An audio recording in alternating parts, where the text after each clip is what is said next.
সমাজের পরিবর্তন মাদককে না সরালে হবে না। মাদককে না বলুন, মুরব্বীকে সম্মান, সচেতন রামগঞ্জে এই হোক আমার অবদান। মোহাম্মদ জহিরুল ইসলাম, উদ্যোক্তা রামগঞ্জের পথে।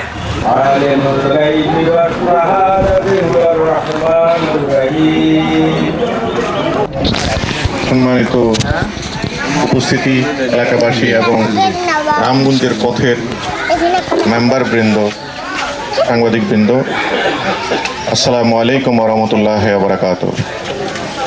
আজকে আমরা একটা চমৎকার দিনে আমাদের এই রামগঞ্জের পথের পদযাত্রা শুরু করছি।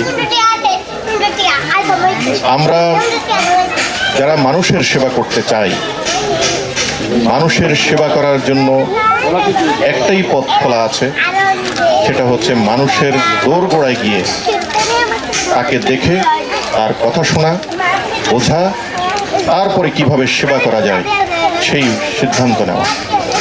আমরা প্রতিটি ঘর বাড়িতে যাব মানুষকে শোনার জন্য, মানুষের অবস্থা দেখার জন্য। মাদককে না বলুন, মুরব্বীকে সম্মান, সচেতন রামগঞ্জে এই হোক আমার অবদান। মোহাম্মদ জহিরুল ইসলাম, উদ্যোক্তা রামগঞ্জের পথে।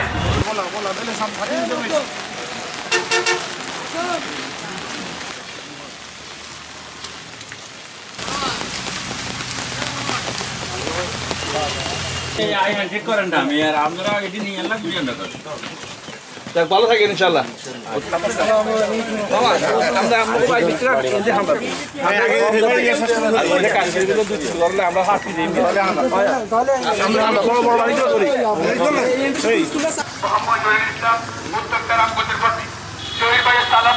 মাদক মুক্ত সমাজ করুন।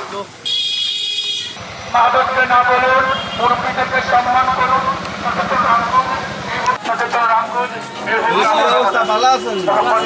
মাদক যারা বেছে আমার ফোন করে জানেন। আজ আমাদের মধ্যে স্মার্ট জহির সাহেব যে উদ্যোগ নিয়েছেন, সামাজিক উদ্যোগ, এটার মতো ভালো উদ্যোগ আমার দৃষ্টিতে আর কোনোটাই হতে পারে না। এবং এটা যদি সম্পূর্ণরূপে আল্লাহর ইচ্ছা সাকসেস করতে পারেন বা পারি, তাহলে আমরা সুন্দরভাবে রাষ্ট্র তথা দেশ তথা বাড়ি তথা নিজের ব্যক্তিগত সংসার সর্বকিছুই সুন্দর হবে, যেটার কোনো তুলনা হয় না। এবং আমরা ওনার এই উদ্যোগকে স্বাগত জানাই এবং সম্মানের সহিত ওনার উদ্যোগকে স্মরণ করি।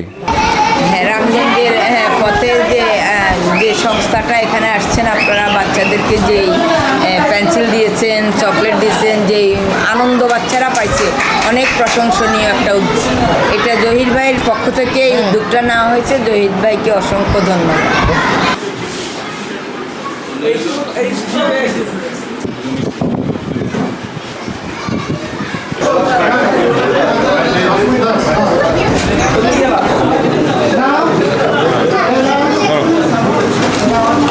পাশাপাশি ইফটিজিং এবং বাল্যবিবাহ রোধ এবং সমাজের আরও বিভিন্ন অবক্ষয় নিয়ে আমাদের আজকের এই আয়োজন ছিল। মাদকটা সমাজে খুব ভয়াবহ আকার ধারণ করছে, মানুষ এই ব্যাপারে মুক্তি চায়। ইয়াং জেনারেশন যারা মাদকের মধ্যে আক্রান্ত, তাদেরকে মাদক থেকে ফিরিয়ে আনতে হবে। আমাদের সমাজ যদি আমরা সবাই এগিয়ে না আসি, তাহলে আমরা যেই ক্ষমতায় আসুক অথবা যেই শাসন করতে আসুক বা যত কিছুই করুক, এই সমাজের পরিবর্তন মাদককে না সরালে হবে না। এই জন্য প্রথম আমরা সোশ্যাল অ্যাওয়ারনেস আমরা তৈরি করছি, পাশাপাশি আমরা আইনগত কী ব্যবস্থা নেওয়া যায় এই ধরনের আইডেন্টিফাইড যারা মাদক ব্যবসায়ী আছে তাদের এগেনস্টে, সেটা আমরা পরবর্তী ধাপে চেষ্টা করব। তো আমাদের মূল হচ্ছে যে প্রথম আমরা অ্যাওয়ারনেস তৈরি করা, সবাইকে জাগিয়ে তোলা, সবার বিবেককে জাগানো।